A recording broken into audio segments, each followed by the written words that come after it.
Today's guest is Kevin Dean, the CEO at ManoByte. So, Kevin, thank you for coming on the show.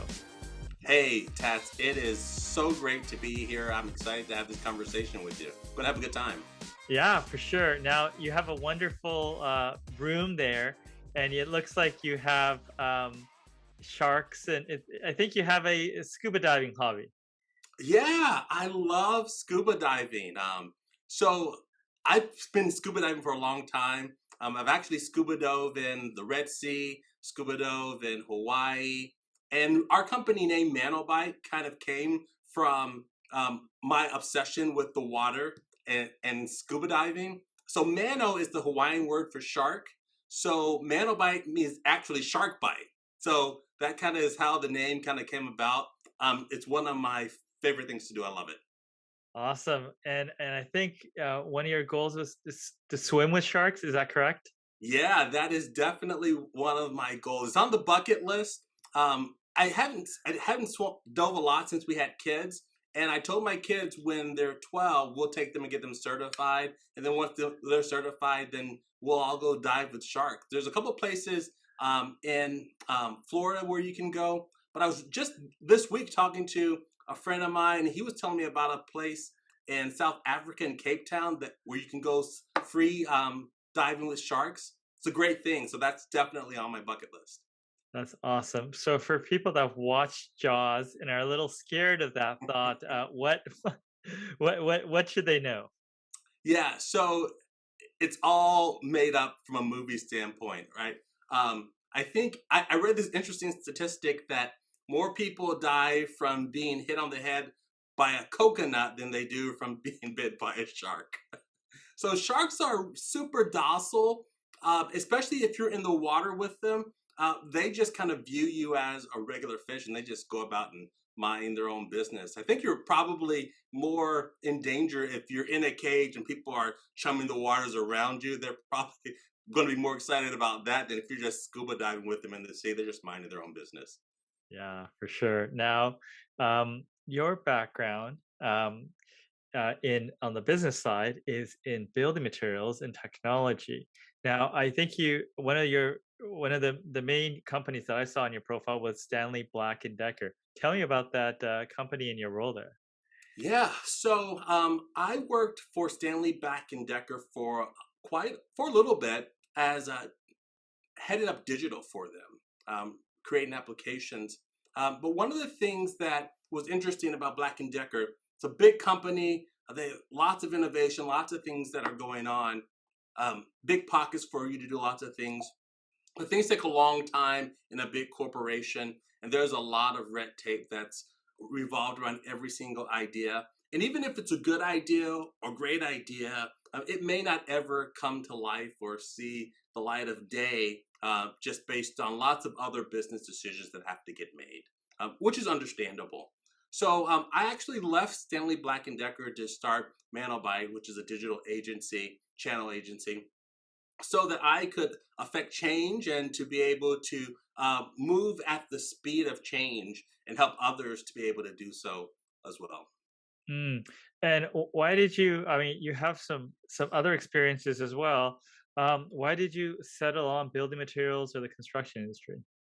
Yeah, so the building material industry, it's a great industry, and I saw that there's a lot of opportunity in that space to be innovative, to help that industry really get to the next level. And there's so much opportunity. And one of the things that I would hear a lot is that, well, the building material, the construction industry, it's an older industry, it's outdated, there's not a lot of innovation. And I really disagree with that. I think that there's a lot of opportunity. One, I think there's lots of things that are being done that are very innovative. And I think that there is lots of opportunity for that industry to really be the leader in the space when it comes to innovation. The industry is never going away, right? We're always going to need homes. We're always going to need outdoor things. We're always going to need a roof over our heads. So the industry is never going to go away. And I think that what we're going to see in the future is a lot of innovation coming from this industry. And I think that's pretty exciting. And that's what I saw earlier. And that's why I wanted to get into this industry. Yeah, and what are the key areas that your firm works with companies to get better at? Yeah. So the thing that we really do, that's our passion as well, is really helping building material manufacturers create a connected channel experience. So as you know, everything in the building materials industry is sold through a distribution channel, right? You go to a distributor who then goes to a contractor who then ends up in the hands of a commercial or residential homeowner or building facility manager, whatever that might be. And so there's multiple steps along that process. And by the time your product makes it into the hands of the person who's actually going to benefit from it, that experience is oftentimes disconnected, and it doesn't reflect. It doesn't always reflect positively on the brand, because that experience that the brand has gets disconnected the further it gets down the channel. And so what we do is we help create a connected customer and channel experience that allows everybody throughout that entire ecosystem to grow together and effectively and have consistent experience. Yeah. So can you give me some examples on how do you execute and create that connected experience? Yeah, I'd love to give you some examples of how that's done. And let me start by kind of giving you a quick story of a disconnected experience, and then I'll kind of tell you how you can make a connected experience. Just one example, and you'll find this example in lots of different industries. Like lots of people over the past 18 months, we've done a lot of remodeling projects. So we got a pool, deck, we looked at siding and windows.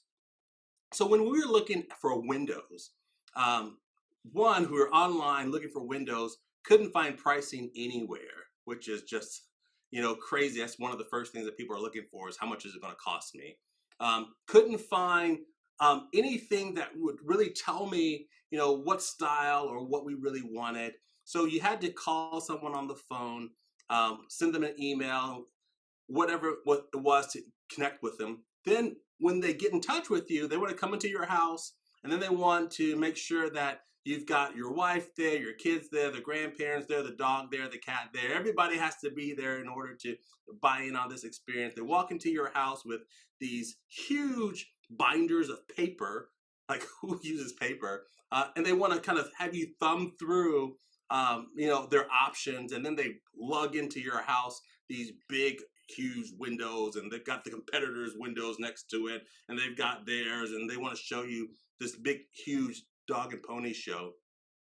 And so as we were having someone come into our house, tell us about their windows, my wife wasn't there because I wasn't about to have her sit through this mess.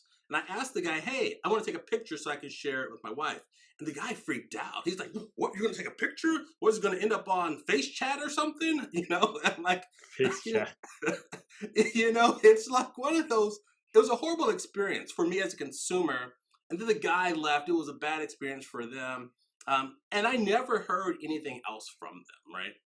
That's a really bad experience that reflect poorly on the distributor who he was buying from and from the manufacturer. We didn't buy from that brand. And so the manufacturer actually lost out because of the disconnected experience that ended up into me as a residential home buyer. Well, that pattern, it may not be exactly that thing, happens all the time in building materials, regardless of what the product is, right? It's a disconnected experience. So what we do is we help fix that experience. And the way that that's done is through a digital experience, right? So making sure that you do things from a manufacturing standpoint, such as co-branding, doing things like through channel marketing automation, which is allowing the manufacturer to make sure that they have a connected messaging and experience that makes its way all the way down to that end user, whether it's on a residential or commercial side, and connecting that experience digitally and making it work really well for individuals and companies and everyone in the channel. So co-branding, you mean, manufacturer's logo, distributor's logo, maybe a contractor's logo on materials to support the sales process? Yeah, exactly. And even going as far as making sure that you're even co-branding video. There's lots of tools out there where you can even co-brand video and to create a connected experience that really tells the story, and then sharing data all the way back through that entire process using tools like a PRM, like a partner relationship management application where you can do things like having the manufacturer share leads with the actual contractor, and then the contractor supplying information that makes its way back to the distributor and the manufacturer so that everybody can see what's happening throughout that entire buyer's journey, and then allowing that to be automated so that it's making sure that the end user, the consumer, whether that's on the residential commercial side, get the information that they need. For instance, thinking about that window experience, we worked with we had another vendor come in, talk to us, and they sent to us on a regular basis information digitally about pricing. They sent us information about the company, the brand, right? They connected the experience, and it was all tied all the way back to the manufacturer. So using automation to create this customized, personalized, automated experience are things that can actually help uh, brands really create that connected channel experience. Yeah. So you talked about automation, which a lot of people are talking about. Give me some examples of specific automation that helps building materials or this connected experience. Yeah. So you want specific examples of technology that's helping to do that, Yeah, or just when you say automation, what yeah? part is being automated? The quoting, like what part of it is or is the leads coming in going into a database that goes to a distributor? Like Oh, got what it. Yeah, aspect of it is yeah. happening there?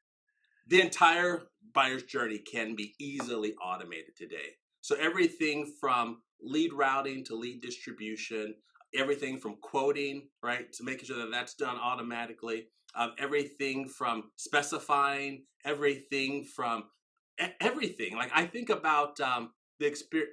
Let me tell you about someone who's doing this amazingly at a large scale.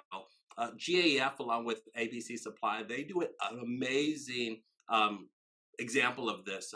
So if you want to um, have your roof redone, right, the GAF through ABC Supply will allow you to go online, tell them, this is my address. They'll go in, and in minutes, literally minutes, they will take a picture of your house. They will tell you the specifications of your roof. They'll tell you all the materials that you need. They'll tell you estimated pricing based on options that you're going to choose. And you get all that information literally in a matter of minutes. So the Mm, entire buyer's journey can be automated, which we're living in a pre, post, mid COVID world where we're still uncertain about a lot of things. And so, having experiences that are digital are still very critical. And even in a post COVID world, that connected digital experience is going to be so critical and important because now we're all getting used to that experience. And that's what we want and prefer. mm. Now, that sort of quoting or the responses, is that the end user inputting the information, getting that detail back? Is it facilitated by a sales representative? How is that being initiated to get that quote back? Yeah. So I think there are a couple of elements. Now, each organization may be a little different. I think there is definitely times where the entire thing can be automated by having your end user put in information, or in the case of GAF, they just use technology to collect the information. So you can do that piece. It's a bigger investment. Typically, what we see for mid-sized manufacturers, which are who we primarily work with, it's a semi-automated experience. But what happens is that the customer, the end user, is responsible for putting information. That salesperson is responsible for responding quickly to information. And typically, these are inside salespeople, not outside salespeople.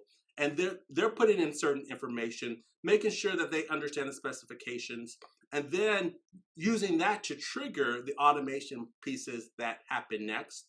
And at the same time that they're sending information, down to the end user, that data is being collected and shared with others in the channel, maybe whether that's a distributor or dealer, but making sure that you're sharing all that information to have a connected experience at every single aspect. That's one of the things that we're doing and that we're seeing, and that's really being effective. Mm, for sure. Now, for like you said, mid-size or even small companies, you touched on a little bit. What other things can a small to mid-sized company do to improve that client experience or to grow their business? I think that, when we talk about larger companies, obviously they can invest more and there are more things that they can do. But I think that small companies and even mid-sized companies need to not have a fear of technology, because they can do a lot for just a little, right? And so there are a lot of tools out there. Salesforce has some great tools that you can do some automation. HubSpot is another platform where using HubSpot for a very minimal cost, you can automate things in their workflows, making sure that you're creating a consistent automated message that reaches the right people at the right time with the right data that they need in order to create that personalized experience. And so there are things that small companies can do. They really just need to take the time to think about what's that buyer's journey look like for our customers? What are the touch points? And then where can we automate it?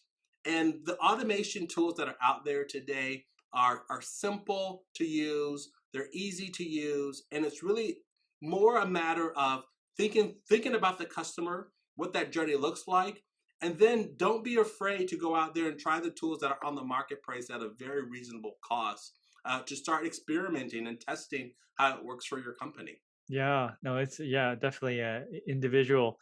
Um, can you give me some examples? I'm curious about HubSpot, things that you've done through HubSpot or a equivalent on making something a bit more automated or seamless. Yeah. So HubSpot is a cool tool because of the personalization and the automation and the workflow functionality that HubSpot has from that platform. And there are other tools that are similar to it that can do a lot of the same things. So we're just talking about HubSpot. So one of the things that HubSpot can do is it can say when someone hits our website, we know exactly who they are. And based on what pages that they're looking at on their website, we're going to send out certain email messages to them at that various phase. And so we're tracking their buyer behavior, and based on what they do, we're using that to trigger other workflows. And then when we start collecting information, like perhaps we're having them fill out a form for samples, or perhaps we're having an architect download, specifications, right? Based on what they're downloading, we're going to send out messages that are helpful, that allow them to use that tool or that piece of information they were looking at to get to the next point in that buyer's journey. Mm, And all of this starts with understanding what that buyer's journey is. So when an architect hits your website, what are they looking for? When they look at a piece of information, knowing what are they going to do with that information, and then providing them with the next tool that they need in order to be successful as they're trying to accomplish whatever they're trying to accomplish. interesting. You brought up samples, which is an interesting topic in building materials. Can you fully automate that, or you need to qualify to some extent who you're sending these things out to? Yeah. So we yes, you can fully automate it, right? And the way that you fully automate it, because not only can you say we're just going to send out, you can put in gaps and say if it's these individuals, or if it's from this source, or if it's this type of person, we can say no, we're not going to send out. We're going to send out a request for more information, right? And so there's lots of things. Again, knowing who the buyer is, knowing who that individual is, and knowing where are the steps you have to guide them through. And so you can Got automate the process, but but part of the automation may not be just automatically sending it. Part of it is, oh, this is a red flag. We need to check for it. So therefore, we're going to put in these other steps in order to do that.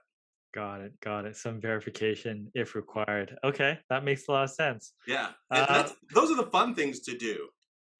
Yeah, for sure. What are some other fun challenges? Because I think you like challenges that come up in the building materials industry. Other fun challenges that come up. There's so many fun challenges that come up. I think right now what we're seeing is basic um, education, basic education, and that is helping provide contractors with the right information that they need in order to be successful. And doing that through education and getting them to actually engage with the educational and the right specifications that they need in order to be successful.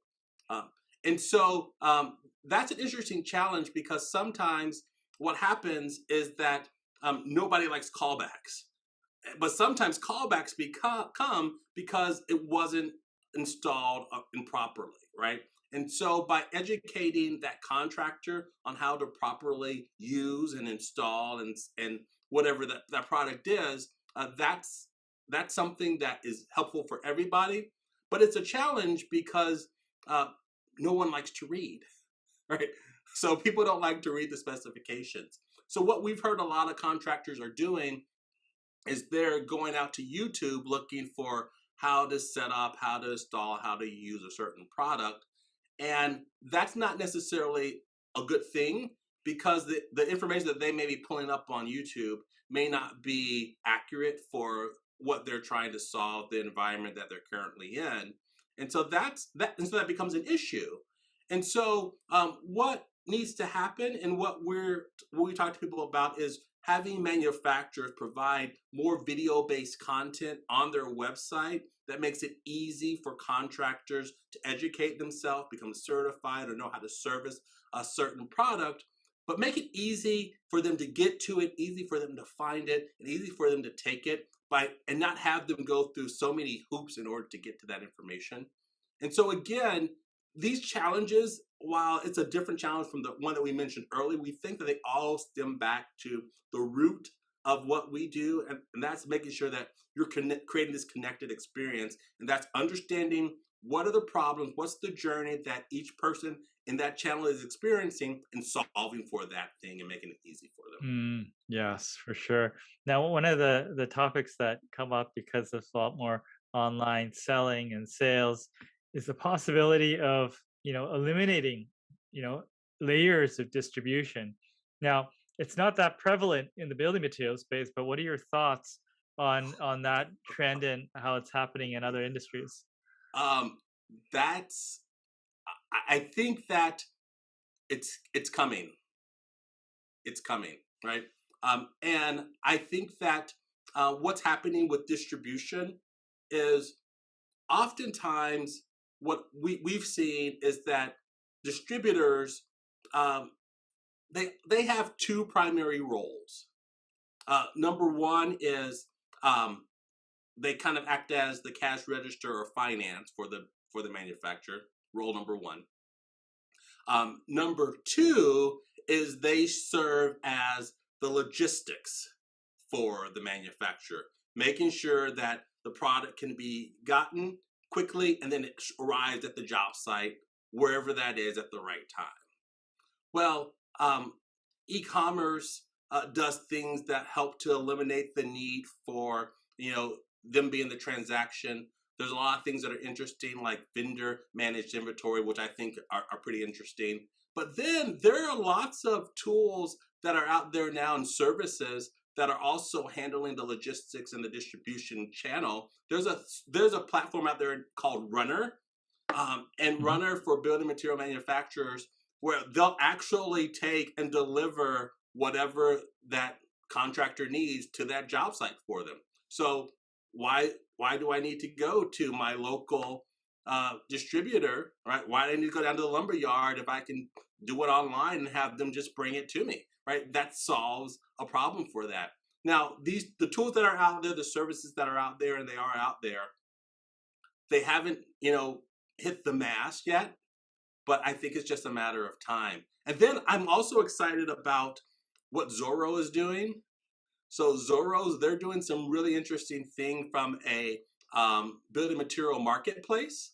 where they're making it possible for contractors and builders to get lots of different materials real easily online and having it delivered. And I think you're going to see more and more services like that in online marketplaces that make it interesting.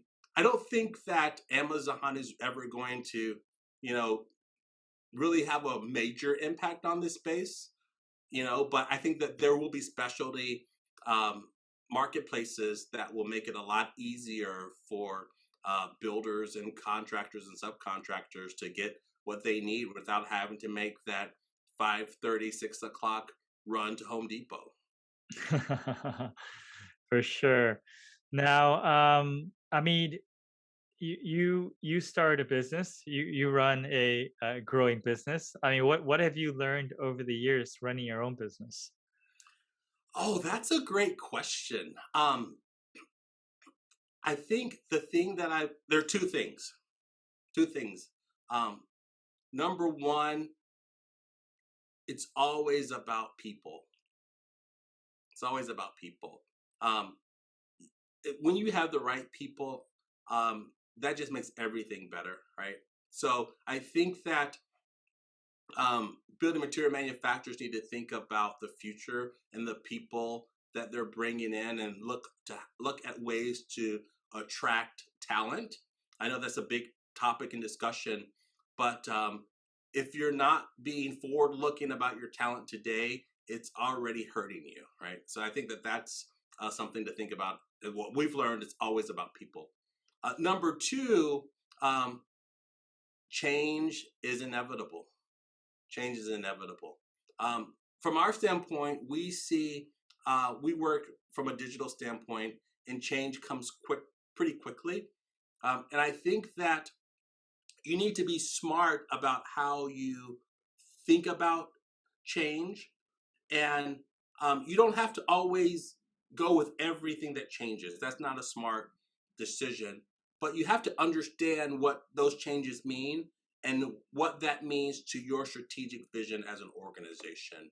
And make sure that you're planning around that change, and that you're ready for change when it does come. And I think that all of us have learned uh, that lesson over the last 18 months more so than ever. Yes, well, people are way more open to change now than ever before. Yes, and especially in our industry where we have a lot of people who are risk adverse.